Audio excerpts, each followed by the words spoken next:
Welcome to study hub live. एक और video class 12th economics की। चैप्टर का नाम है गवर्नमेंट बजट। एक और खतरनाक चैप्टर। ये आपके लास्ट के 3 चैप्टर जो बचते हैं एडीएस के बाद, उनमें से ही एक चैप्टर है गवर्नमेंट बजट। तो फटाफट कुर्सी की पेटियां बांध लीजिए और कॉपियां निकाल लीजिए। शुरू करते हैं गवर्नमेंट बजट।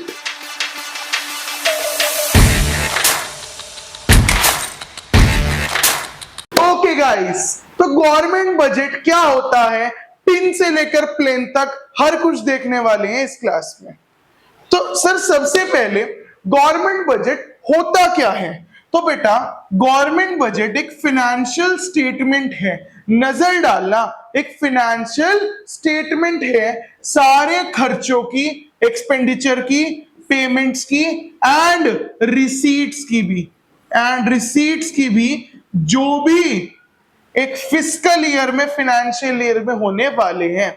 तो सर 2 तरह की फाइनेंशियल स्टेटमेंट्स हो सकती हैं, या तो एक्चुअल कि भाई मेरा 500 रुपए खर्चा हुआ, एक्चुअल में हुआ, तो ये वाली नहीं है, ये है एक्सपेक्टेड बोल सकते हो आप इसको, या फिर एस्टिमेटेड बोल सकते हो, जिसमें गवर्नमेंट, आप बजट देखते हो जो 1 अप्रैल को हमारा आता है, गवर्नमेंट अपने खर्चे और पेमेंट बताती है कि हम इस सेक्टर पे इतना खर्चा करने वाले हैं, इस सेक्टर पे इतना खर्चा करने वाले हैं। मतलब अपने फ्यूचर प्लान्स, अपनी एक्सपेक्टेशन और एस्टिमेशंस बताती है कि कितना एक्सपेंडिचर होने वाला है और कितनी रिसीट होने वाली है एक फाइनेंशियल ईयर में। तो ये हमारा होता है गवर्नमेंट बजट। अब इसके ऑब्जेक्टिव क्या होते हैं? बेटा आपको लर्न करने की जरूरत नहीं, मैं आपको कोड बताता हूं, आप रखना याद। राइड से, राइड RIDE, राइड, राइड मतलब झूलना, ठीक है। राइड मतलब किसी की ड्राइव करना, किसी भी झूले को राइड करना। R मतलब रीएलोकेशन ऑफ रिसोर्सेज। इसके अंदर क्या होता है, रिसोर्सेज रीएलोकेट होते हैं बेटा। रीएलोकेशन से मैं कह सकता हूं कि अगर आपके पास ज्यादा बर्डन है, ज्यादा रिसोर्सेज हैं, थोड़े से आपसे ले लिया जाएगा और दूसरे पार्टी को दे दिया जाएगा। जैसे बुआ घर आती है तो एक बंदे के हाथ में 2 बैग है, छोटा भाई ऐसे ही घूम रहा है, तो उस भाई से एक बैग लेकर छोटे भाई को दे दिया जाएगा। मतलब रिसोर्सेज को रीएलोकेट, रीडिस्ट्रीब्यूट कर दिया जाएगा बेटा।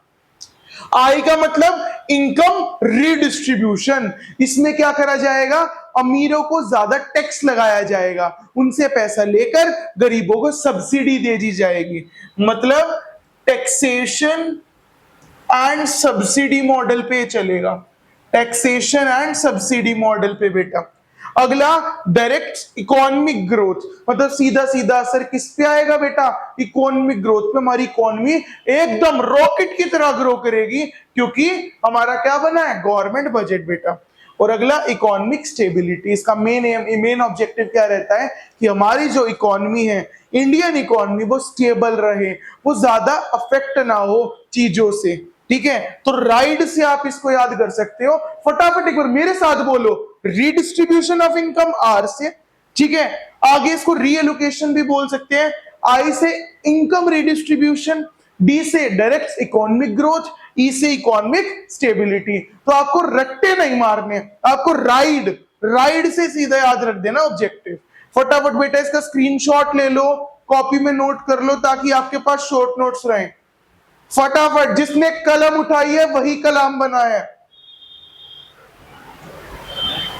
ओके एवरीवन, आगे हम चलते हैं हमारे नेक्स्ट स्लाइड पे, that is budget receipts. Sir budget के ना 2 पार्ट्स होते हैं, या तो बजट रिसीट्स या बजट एक्सपेंडिचर। तो बजट रिसीट्स क्या होते हैं कि एस्टिमेटेड मनी रिसीट्स, कि कितना मनी आने वाला है सरकार के पास। Expected money receipts of government during a fiscal year. बेटा फिस्कल ईयर वही होता है, इसको फाइनेंशियल ईयर भी बोला जाता है, फिस्कल ईयर को। तो बेसिकली बेटा कितनी रिसीट्स, कितनी कमाई ठुल्ले या फिर गवर्नमेंट करने वाले हैं एक साल के अंदर, एक एक्सपेक्टेशन होता है, एक एस्टिमेशन होता है। 2 टाइप्स होते हैं बेटा, रिवेन्यू रिसीट्स, कैपिटल रिसीट्स। फटाफट रिवीजन कर रहे हैं हम चीजों की। रिवेन्यू रिसीट्स क्या होता है, जो डेली नेचर की हो, ये डेली नेचर की होती है, हर रोज मिलती है, ठीक है। और एक खास बात मैं रूल बताऊं, इन रिसीट्स का एसेट लायबिलिटी स्टेटस पे कोई भी इफेक्ट नहीं होता। एसेट लायबिलिटी स्टेटस पे बेटा कोई भी इफेक्ट नहीं होता हमारा इसका, ठीक है। तो रिवेन्यू रिसीट्स हमारी डेली नेचर की होती है, एसेट लायबिलिटी स्टेटस पे इफेक्ट नहीं होता। सपोज करो हम पढ़ा रहे हैं, हमें कोई फीस मिली बेटा, तो ना मेरा कोई एसेट बना ना मेरी कोई लायबिलिटी बनी, ठीक है। मेरे पे कोई ऑब्लिगेशन नहीं है, ना मेरी ऐसा लगा कि ओ भाई क्या मिल गया हमें, ना कोई लायबिलिटी बनी कि पैसा वापस देना है। हमारी फीस हमारी इनकम है, तो रिवेन्यू रिसीट है। Capital receipts once in a while वाले नेचर की होती है बेटा, ये कभी कभार होती है, वंस इन अ वाइल। और हाँ जी सर, ये एसेट लायबिलिटी स्टेटस को इफेक्ट करती है, ये अफेक्ट करती है बेटा एसेट लायबिलिटी को। सपोज करो हमने क्या करा, मशीन बेच दी। मैंने क्या करा, मैंने ये चेयर है बेटा मेरे पास, मैंने इस चेयर को बेच दिया, तो ऑब्वियसली मेरा एसेट कम हुआ, मैंने जब इस चेयर को बेचा। पर ये चेयर बेचने का काम मेरा हर रोज का नहीं है, ठीक है। फीस आना काम मेरा हर रोज का है, तो रिवेन्यू रिसीट। बट चेयर में हर रोज नहीं बेचता, तो वो क्या बन जाएगा, कैपिटल रिसीट, क्योंकि once in a while nature का है। और हाँ जी, एसेट लायबिलिटी स्टेटस पर इफेक्ट करता है। मेरी चेयर एसेट थी, मैंने बेच दी, या फिर कोई लायबिलिटी थी, मैंने उसको पे ऑफ कर दिया, तो मेरी लायबिलिटी कम हुई, तो इससे भी हमारा एसेट लायबिलिटी स्टेटस अफेक्ट होता है, और ये भी एक कैपिटल रिसीट है। फटाफट एक बार स्क्रीनशॉट लो गाइस, आपके हाथ और फोन के स्क्रीनशॉट्स रुकने नहीं चाहिए, one of the most important. Okay guys, तो आई होप आपने स्क्रीनशॉट ले लिया हो, कॉपी में नोट कर लिया हो। आगे चलते हैं बेटा, आगे नेक्स्ट टॉपिक का नाम है हमारा रिवेन्यू रिसीट्स। मैंने बेटा अभी आपको बताया कि रिवेन्यू रिसीट्स डेली नेचर की होती हैं बेटा, डेली नेचर बोल लो या फिर क्लेरिकल बोल लो। क्लेरिकल मतलब हर रोजमर्रा का रिसीट्स। और second property, asset liability status पे इफेक्ट नहीं करती बेटा, एसेट लायबिलिटी पे कोई भी इफेक्ट नहीं आता, ठीक है। अब इसके पार्ट्स क्या होते हैं बेटा, दो पार्ट्स में होते हैं, ठीक है। दो पार्ट्स होते हैं हमारे इसके। पहला कौन सा होता है, पहला होता है बेटा टैक्स। देखो गवर्नमेंट जो टैक्स वसूलती है हर रोजमर्रा, आज मैं टैक्स दे रहा हूं, कल भी मैं टैक्स दूंगा, आप लोग भी आजकल में टैक्स दे रहे हो। एक होता है टैक्स रिवेन्यू, एक हमारा होता है टैक्स रिवेन्यू, और एक होता है बेटा नॉन टैक्स रिवेन्यू। एक एक के बारे में हम डिस्कस करेंगे, एक एक के बारे में बेटा डिस्कस करने वाले हैं। एक होता है टैक्स रिवेन्यू, एक होता है नॉन टैक्स रिवेन्यू। तो सबसे पहले मैं एक बार टैक्स रिवेन्यू के बारे में बात करता हूं बेटा, ध्यान से समझना। टैक्स रिवेन्यू तो वो होता है बेटा टैक्स बर्डन जो गवर्नमेंट इंपोज करती है। दो तरीके का होता है, डायरेक्ट टैक्स और इनडायरेक्ट टैक्स, डायरेक्ट टैक्स और इनडायरेक्ट टैक्स। मैं आपको बताता हूं, सपोज करो अगर टैक्स गवर्नमेंट ने मेरे पे डाला, ठीक है, तो मैं ही उसको पे करूंगा। मतलब जिस पे इंपोज करा जाता है वो ट्रांसफर नहीं कर सकता। मैं बोला भाई मैं तो नहीं दे रहा, मेरा बेटा दे देगा, रामू दे दे, ऐसे नहीं होता बेटा। जिस पे इंपोज करा वही टैक्स देगा। सपोज करो मैं 50 लाख कमाता हूं, वैसे कमाता नहीं हूं मैं, जस्ट फिगर दे रहा हूं। गवर्नमेंट ने बोला 10% टैक्स देना है सर आपको, तो हो जाएगा 5 लाख रुपए। मैं ये नहीं कह सकता हार्दिक पांडे की तरह सर मेरी प्रॉपर्टी मेरी मम्मी के नाम है, मम्मी से ले लो। नो बेटा, जिस पे इंपोज होता है वही पे करता है टैक्स को, ठीक है। ये हमारा टैक्स नॉन ट्रांसफरेबल होता है, इसको हम ट्रांसफर नहीं कर सकते बेटा। नॉन ट्रांसफरेबल टैक्स है, जिस पे इंपोज हुआ वही पे करेगा। इनडायरेक्ट टैक्स क्या होता है, दैट इज ट्रांसफरेबल, जो ट्रांसफरेबल हो, और इसको कौन बियर करता है, एंड कंज्यूमर, इसको एंड कंज्यूमर बियर करता है। सपोज करो मैंने ये स्टाइलस खरीदा, तो मैंने इस पे जीएसटी दिया, मैं आज इसको यूज कर रहा हूं। सबसे पहले स्टाइलस फैक्ट्री में बना बेटा, फैक्ट्री वालों ने जीएसटी दिया गवर्नमेंट को, ठीक है। अब वो जीएसटी फैक्ट्री वाले से बिका होलसेलर को। अब फैक्ट्री वाले ने बोला सर मैं तो जीएसटी नहीं दूंगा, होलसेलर, ये जीएसटी कौन बियर करेगा? होलसेलर बियर करेगा, तो होलसेलर ने जीएसटी को दिया। अब होलसेलर भी कमीना है पक्का, उसने बेचा रिटेलर को, तो रिटेलर को बोला बेटा मैं तो जीएसटी बियर नहीं करूंगा, मैं तेरे मामा का लड़का थोड़ी हूं, इसको तू पे ऑफ कर। तो रिटेलर ने जीएसटी दिया। अब रिटेलर तो मेरी बुआ का लड़का नहीं है, रिटेलर से मैंने खरीदा, कंज्यूमर ने, ठीक है। अब वो मेरे को बोला ये जीएसटी तुम पे करो भाई। वो तो आगे मैंने किसी को बेचा नहीं क्योंकि मैं दलाल नहीं हूं, बट अगर मैं बेच देता मैं कहता जीएसटी तुम पे करो भाई। मतलब ये जो जीएसटी है ये बेटा ट्रांसफरेबल है, और इसे कौन बियर करेगा बेटा? इसे बियर करेगा आपका एंड कंज्यूमर, जो भी आखिरी में कंज्यूम करेगा आइटम को वही जीएसटी बियर करेगा, ठीक है। तो इसीलिए इसको बेटा इनडायरेक्ट टैक्स बोलते हैं। इसको हम क्या बोलते हैं? टैक्स रिवेन्यू हमारा दो तरीके का है अगर मैं बात करूं, एक तो डायरेक्ट, इसी में मैं फ्लो चार्ट बना के बता रहा हूं। इनडायरेक्ट, डायरेक्ट टैक्स हमारा वो होता है that can be transferred and is borne by जो भी इम्पोज पर्सन है, मतलब जिस पे इम्पोज हुआ वो उसको बियर करेगा। एंड नॉन टैक्स रिवेन्यू क्या होता है वो आएंगे अभी। इनडायरेक्ट टैक्स क्या होता है? दैट इज ट्रांसफरेबल एंड उसको कौन बियर करता है? एंड कंज्यूमर बेटा। इस पे इसको बियर करेगा इम्पोजर, इम्पोज्ड पर्सन, और इसको बियर करेगा एंड कंज्यूमर। आपको टर्म्स लर्न होनी चाहिए बेटा, क्योंकि जब तक टर्म लर्न नहीं होंगे तब तक मार्क्स नहीं मिलेंगे बोर्ड में। नॉन टैक्स रिवेन्यू होता है कि जो सरकार टैक्स को बचा, टैक्स को हटा के जो रिवेन्यू जनरेट करती है। सपोज मैं इसका एग्जांपल दूं आपको, फाइन्स।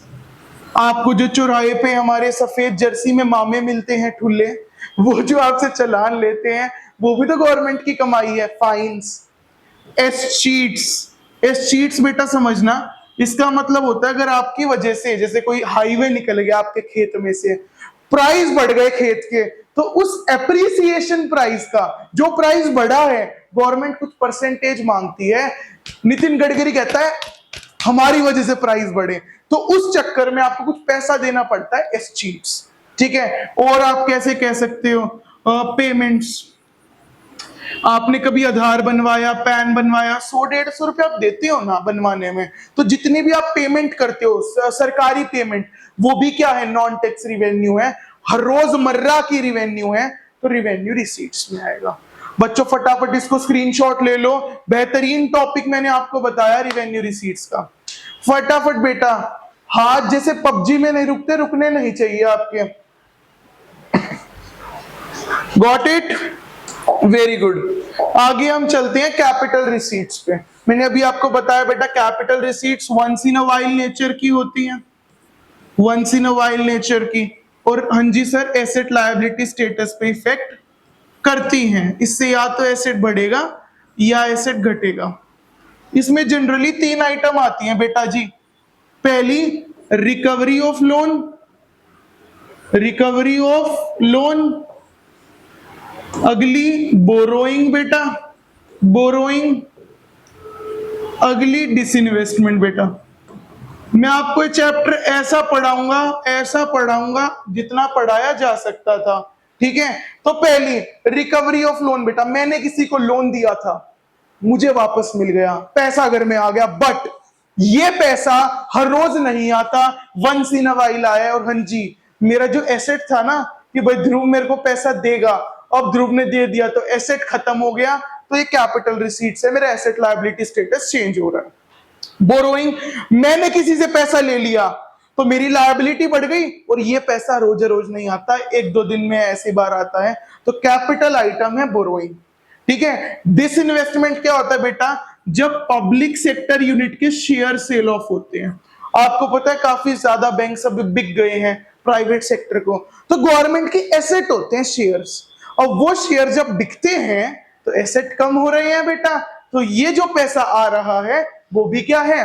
कैपिटल रिसीट है बेटा। ये 3 टाइप्स में इसको हम पढ़ते हैं कैपिटल रिसीट्स को।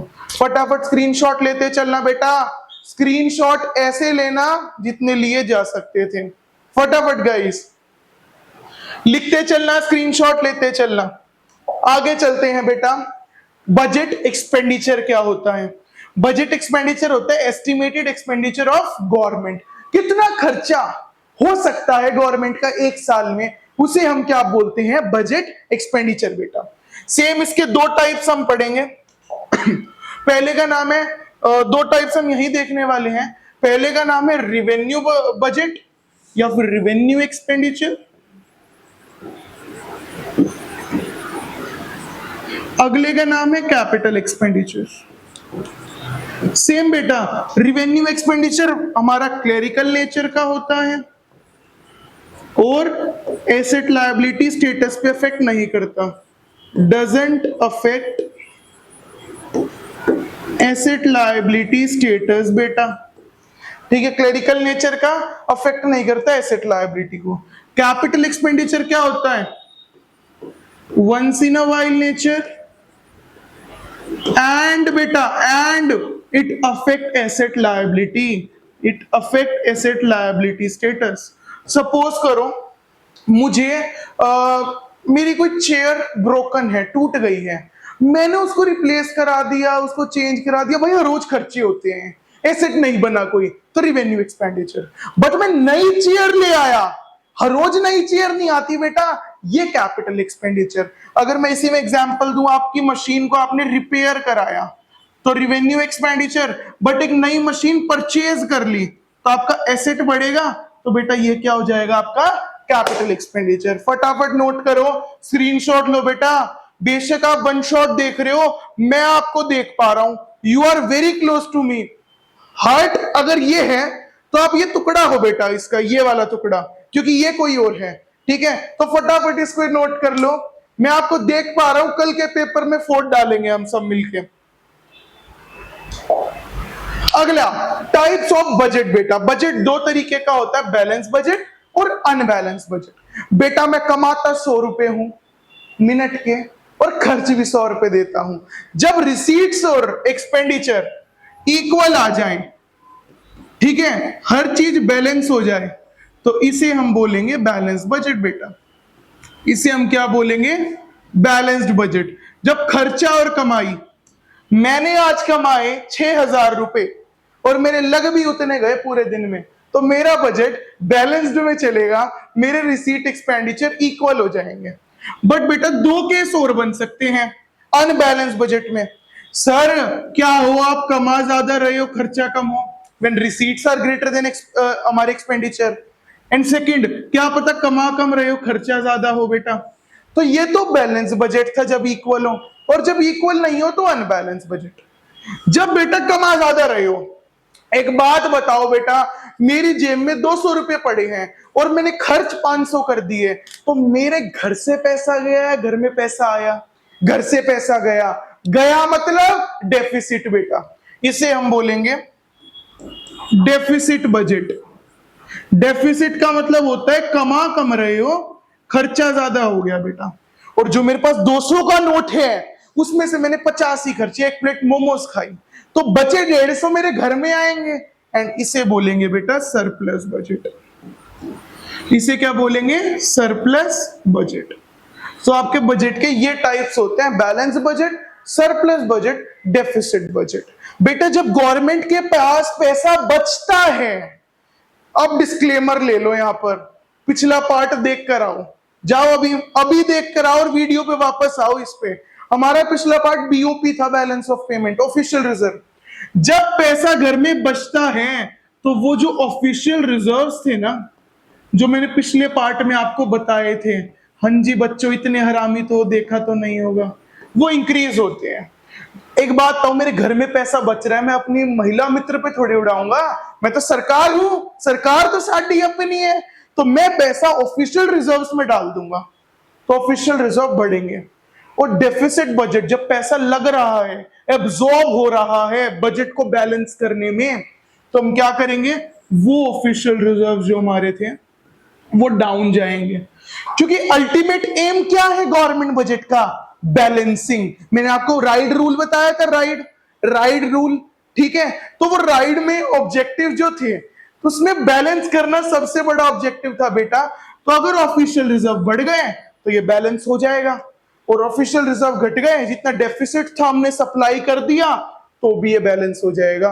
तो अल्टीमेट एम बैलेंस करना है। इससे यहां पर बैलेंस बजट से ऑफिशियल रिजर्व पे कोई भी चेंज नहीं आएगा। There will be no change in official reserve. आप एज ए डेफिनेशन या पॉइंट रिव्यूज कर सकते हो कि बैलेंस बजट में ऑफिशियल रिजर्व में चेंज नहीं आता और अनबैलेंस बजट में ऑफिशियल रिजर्व में चेंज आता है। फटाफट नोट कर लो गाइस।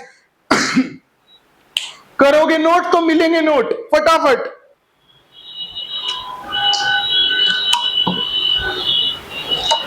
नोटेड गाइस, फटाफट बताओ नोट कर लिया। आगे देखना, कुछ ब्रह्मास्त्र क्वेश्चन करेंगे, बट मैं आपको ब्रह्मास्त्र क्वेश्चंस कराने से पहले आपको डेफिसिट वाला एक रूल बताना चाहता हूं। हमारे डेफिसिट कितनी तरीके के होते हैं बेटा? हमारे डेफिसिट 3 तरीके के होते हैं। पहले का नाम है RD, revenue deficit. Okay guys, अगले का नाम है एफडी, फिस्कल डेफिसिट, और उससे अगले का नाम है PD, primary deficit. Most important topic बेटा, मोस्ट इंपॉर्टेंट, मजा आ जाएगा आपको देख के, ऐसा टॉपिक है। रिवेन्यू डेफिसिट क्या होता है बेटा? Excess of revenue expenditure. कितना रिवेन्यू एक्सपेंडिचर ज्यादा है रिवेन्यू रिसीट से? बेटा बहुत इंपॉर्टेंट, इसको तो बेटा स्टार मार्क कर लेना, इतना इंपॉर्टेंट है। कितना रिवेन्यू डेफिसिट है, रिवेन्यू एक्सपेंडिचर कितना ज्यादा है रिवेन्यू रिसीट से? समझ रहे हो? रिवेन्यू एक्सपेंडिचर कितना ज्यादा है रिवेन्यू रिसीट से। आगे फिस्कल डेफिसिट क्या होता है? इसे आप बोल सकते हो नेट बोरोइंग्स। ठीक है, इसे आप क्या बोल सकते हो बेटा? Net borrowings. इसका एक और फॉर्मूला होता है बेटा जी, ध्यान से देखना क्या। इसका फॉर्मूला होता है FD is equal to total expenditure minus total receipt except borrowing, मतलब टीई माइनस टीआर, बोरोइंग को छोड़ के। मतलब टोटल रिसीट में से बोरोइंग को हटा देंगे, जैसे उसने आपको अपनी जिंदगी से हटा दिया। ठीक है, FD is equal to TE minus TR except borrowing. इसका बेटा एक और फॉर्मूला है, अगर आपको क्वेश्चन में बोरोइंग डायरेक्टली गिवन हो तो ये सीधा बोरोइंग के इक्वल ले लेंगे, हम इसको सीधा बोरोइंग के इक्वल ले लेंगे फिस्कल डेफिसिट को। ठीक है, फिस्कल डेफिसिट हमारा ये होता है कितना टैक्सेशन में डेफिसिट है, टैक्स आदान प्रदान में कितना डेफिसिट आ रहा है। बेटा प्राइमरी डेफिसिट आपको सबको पता होना चाहिए, बोरोइंग जब हम लेते हैं ना तो इसमें 2 वैल्यूज होती है, प्रिंसिपल वैल्यू और इंटरेस्ट वैल्यू। सपोज करो मैंने 200 रुपए उधार लिया अपने दोस्त से, अपनी महिला मित्रों को कॉफी पिलाने के लिए। अब वो कमीना मेरे से 250 रुपए मांग रहा है। 50 रुपए तो उसका इंटरेस्ट है और 200 रुपए प्रिंसिपल है। तो हम पीडी में जो टोटल बोरोइंग है एफडी, उसमें से इंटरेस्ट हटा देते हैं बेटा। समझ रहे हैं आप बात को? पीडी जो होता है प्राइमरी डेफिसिट, उसमें हम क्या करते हैं बेटा? फिस्कल डेफिसिट से इंटरेस्ट हटा देते हैं, उसमें से इंटरेस्ट वैल्यू माइनस कर देते हैं, ताकि इसमें क्या आ जाए? प्रिंसिपल वैल्यू आ जाए खाली, इसमें खाली प्रिंसिपल वैल्यू आ जाए अमाउंट की। फटाफट गाइस स्क्रीनशॉट ले लो, खतरनाक क्वेश्चंस हैं, खतरनाक टॉपिक है, मजेदार, मजा आ जाएगा आपको। ऐसे टॉपिक्स हम लेकर आए हैं, बहुत बेहतरीन मजेदार माशाल्लाह टॉपिक्स। Got it? नोट कर लो, स्क्रीनशॉट ले लो। अगले क्वेश्चंस इसी पे चलेंगे हम। आप देख पा रहे हो गवर्नमेंट के पास फिस्कल डेफिसिट है 8000 करोड़ का, तो एफडी की वैल्यू क्या आ गई? 8000 करोड़। ठीक है, इंटरेस्ट कितना है बेटा? इंटरेस्ट दे रखा है 600 crore. Find the primary deficit बेटा, तो पीडी की वैल्यू क्या आ जाएगी? FD minus IP. तो PD is equal to 8000 crore minus 600 crore, तो फाइनल पीडी की वैल्यू 7400 करोड़ बेटा। 7400 crore, very very important value. ठीक है, बहुत इजी तरीके से हमने निकाली 7400 करोड़। बताओ कोई भी डाउट? लैपटॉप के आगे बैठे हो, फोन के आगे, नोकिया 1100 के आगे, हाथ उठा लो फटाफट अपना सारे के सारे। किसको समझ नहीं आया? बहुत easy, very very easy topic है भाई, बट इंपॉर्टेंट बहुत ज्यादा है इजी के साथ होने के साथ। एफडी दे रखा है, आईपी दे रखा है, फॉर्मूले में डाला, पीडी निकाल लिया।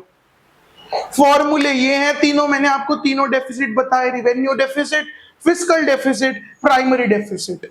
ठीक है, अब भाई मुझे कैसे पता लगेगा तुम्हें आ गया? तो वही अपनी बचपन की प्रथा, ब्रह्मास्त्र होमवर्क आपके सामने है। ये होमवर्क आप तो चले जाओगे इसके बाद कोई मूवी देखने, मैं आऊंगा सीधा मेल आईडी पे, ठीक है, जिसमें आपको ये आंसर चेक करूंगा। इसको अभी सॉल्व कर लो। मेल आईडी क्या, आप वीडियो पॉज करो, इसका आंसर मुझे मेल पे भेजो, मैं आंसर खुद चेक करूंगा ठीक है गलत। मेल आईडी लिखी हुई है, इस मेल आईडी पे हमें अपने आंसर्स मेल कीजिए, मैं पर्सनली आपके आके आपका आंसर चेक करूंगा और ग्रेड दूंगा उसमें। Got it? फटाफट आंसर चाहिए हमें इसका। तो guys I hope government budget की वीडियो, गवर्नमेंट बजट की क्लास, गवर्नमेंट बजट का लेक्चर आपको पसंद आया हो। बहुत मेहनत लगी है ऐसे लेक्चर्स बनाने में, इस मेहनत को थोड़ा सा वैल्यू आप दे सकते हो। मुझे आपसे कुछ नहीं चाहिए पैसा, बस आपका प्यार चाहिए, वो आप एक लाइक से आप दिखा सकते हो।